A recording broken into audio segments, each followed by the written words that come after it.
Geçen artikul definini düşünürpdüm ve bu yerde diňeje şu goşulmany goşdum. Bular näme haçanla feminin sözlenmez. Abyşny yumşak a diýýär, biram ýoýun a diýip bilýär. Abyşny yumşak a diýen sara göre ýoýun a edip artikul definit öwürýär. Eger ýoýun a diýilse, ona nähili artikul definit etmeli. Meselem pijama ýoýun a diýilse, onu u a goşýar. Pijama wa. Okay, ya perdeye uwa goşýar. Ni goşmaça şeklinde haçan artikul definit ulanmak obligator, haçan gadagan şo zatlary gysgaça seredip geçeli.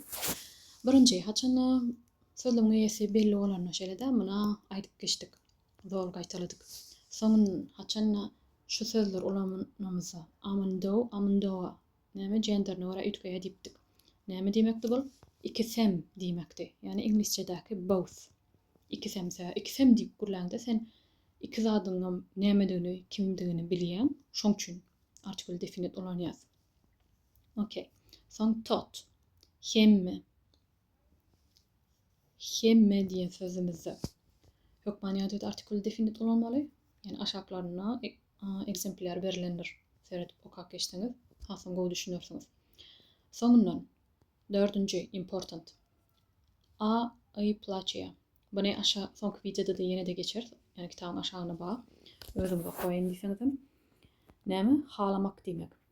Haçanda bir zady halaýanyň aýdanynda, saňa bir zadyň ýaraýan aýdanynda hökman ýa-da artikul definit ulanaýmaly. Hökman ýa-da meselem plaçe angetsata.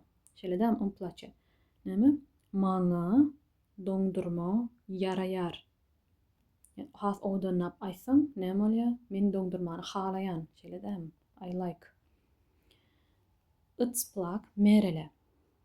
Saňa almalar ýaraýarmy? Yani bulam artikul definit ulanan ünsärseňiz. Hökman ýa-da artikul definit ulanaýmaly. Okay. Soňundan haçanda ku yani bilen diýmek şeýle-de ku soňam transport ýa-da bir instrument aýtýan bolsam, şolary hökman ýa-da artikul definitde aýtmaly. Meselem kalatorim trenul. Näme? Tren bilen seýahat etjäs.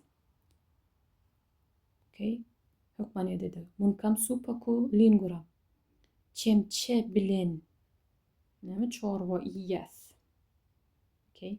Çemçe bilen şol ine artikul definitde nähili goşulmalardyny geçen tabletsada da gysgaça edip berdim. Bol yani haçan gadagan, haçan ulanmaly seredeliň sagapdarlar. Okay. Mult. Haçan mult putin diýmizde.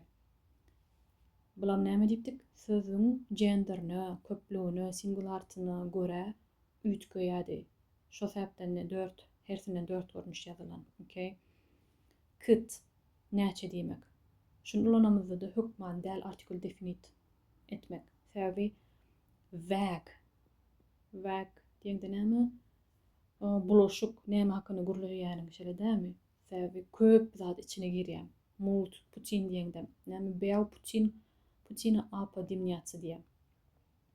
Ýa-da nasu içen artikul definit ulanmak nasu näme köp.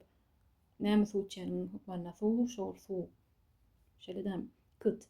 Näçe diýmek? Balam sözüň genderine plural, singular şekline göre ütgeýär. Meselem kıte kafele dorit. O kafeya diýär şeýle-dämi?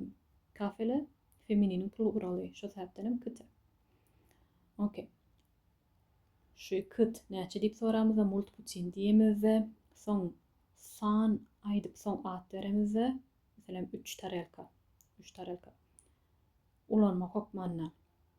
Fiýekare sözü ulanmamyzda artikul definit ulanmak hökmanda. Yani hökmandan diýmende gadagan ulansaň ýalňyş hasap edilýär. Meselem dil egzaminlerine girseňiz.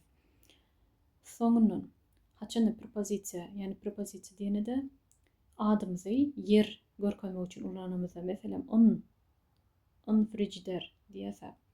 Şu propozisiýalar bolýar. On la, p geçipdi gaýň şolar. holadyňlykda, magazinda şularda artikul definit ulanmak gadagan. Okey. Bularam özleşdirip okarsyňyz, soň aşaglarda görkezme bar. Olaram esseňiz hasam özleşdirirsiňiz.